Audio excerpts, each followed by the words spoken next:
많은 학생들이 이항대립 방식으로 문제를 풀려고 시도하고 있나 봅니다. 그런데 그 적용이 잘 안 돼서는 나에게 다시 묻기도 하고 그럽니다. 그래서 이항대립을 제대로 활용하는 방법에 대한 설명을 별도로 만들었습니다.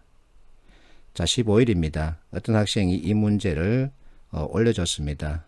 봤더니 어이쿠였습니다. 이 많은 내용 언제 다 읽어내겠습니까? 그래서 선택지를 먼저 보는 겁니다. 자, 이 선택지를 보는 순간 답은 바로 나왔습니다. 1번은 LPG 자체에 대한 언급이고 2, 3, 4, 5는 차에 대한 얘기죠. 그래서 내가 이 학생에게 말했습니다. 이건 너무나 쉽다.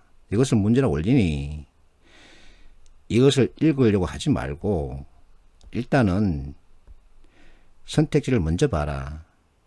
근데 여기서 여러분들이 모든 문제 이렇게 선택지 이항대립 구조를 해서 풀 수 있다는 것 생각하면 안 됩니다. 정말 풀기 싫은 문제, 이렇게 읽어내기 어려운 문제, 그리고 포기하고 싶은 문제, 이런 경우에는 버리지 말고 선택지만 보고서 단어만 서로 확인해도 충분히 답을 찾을 수 있으니까 이렇게 해서라도 하나 건져라, 이 뜻입니다. 물론 전체 60문제라면 15개 정도는 이항대립 구조로 답을 찾을 수 있습니다. 분명하게. 자료 해석은 거의 이항대립 구조로 찾는 겁니다. 자, 다시 얘기합니다. 모든 문제에 적용되는 건 아닙니다. 그리고 이것은 전도의 복음도 아닙니다. 여러분들이 읽어내기 어려운 지문을 만나거나 정말 풀기 싫다, 그리고 포기하고 싶다, 버리고 싶다, 이와 같은 문제를 만나면 버리지 말고 선택지 어떤 특징을 찾아보세요. 그러면 한 놈이 툭 튀어나옵니다. 그 놈이 답이죠. 이렇게 해서라도 하나 건지라는 겁니다.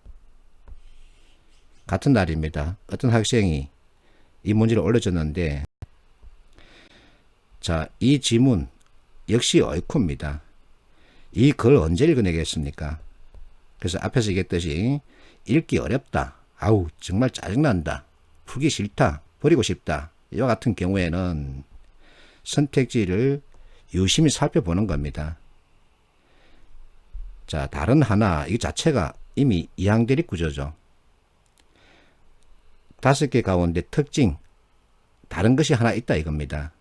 그러면 2번을 보세요. 측정이라는 표현이 있죠. 그리고 탐상한답니다. 2번 역시 측정이라는 표현이 있습니다. 검사한다지요. 3번 자, 검측한답니다. 검사한답니다. 5번 상태 조사한답니다. 측정이라는 표현이 있죠. 그러면 답은 1번이죠. 이렇게 찾아가면 됩니다. 버릴 게 없습니다. 하나라도 건져야 되죠. 그래야만이 면접으로 갈 수 있습니다. 어쨌든 이론에 따른 구성이고 그 이론에 따른 개념 이해입니다. 문제 자체가 이론에 따르는 겁니다. 이론 없이 문제 출제할 수는 없는 겁니다. 그래서 나는 자꾸만 이 이론에 따른 개념을 강조하는 거죠. 이 기초 개념을 익혀주면 항상 하는 말, 풀이율과 정답률을 높일 수 있습니다. 그러면 필기 합격이라는 통보를 받게 되죠. 화이팅하십시오.